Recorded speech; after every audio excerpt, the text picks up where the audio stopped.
Jusqu'à quel point et jusqu'où peuvent aller les mesures de sécurité? Nous avons posé la question à Guillaume Fard, professeur à Sciences Po et spécialiste des questions de sécurité. Quels sont les risques pour ce match?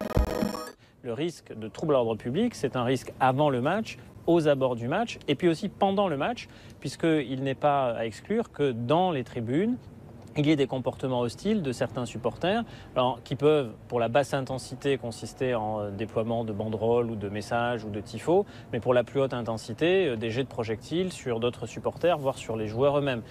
Quel dispositif policier sera déployé? Il y aura de toute façon un service d'ordre sur le plan de l'ordre public qui va être redimensionné. On n'aura pas en clair le nombre de CRS et de gendarmes mobiles que pour un match plus classique de l'équipe de France. Donc il est à prévoir que plusieurs compagnies de CRS ou plusieurs unités de force mobile seront déployées. Le détail précis on ne l'a pas, mais il est assez clair à l'heure où on se parle que le dispositif sera ajusté au regard des enjeux, donc plutôt ajusté à la hausse en nombre d'effectifs présents. Qui peut annuler ce match?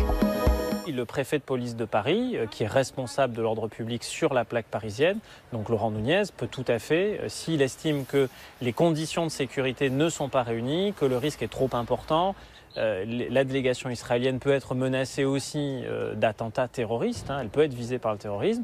Le préfet de police de Paris peut tout à fait décider que parce que la menace terroriste serait trop élevée, la menace d'ordre public serait trop importante, de ne pas autoriser la tenue de ce match, de le reporter à une date ultérieure, de suggérer aux organisateurs de le faire se tenir plutôt à huis clos. Enfin, il y a plusieurs scénarios qui peuvent être envisagés, mais l'interdiction du match à proprement parler, le préfet de police de Paris peut tout à fait en décider ainsi.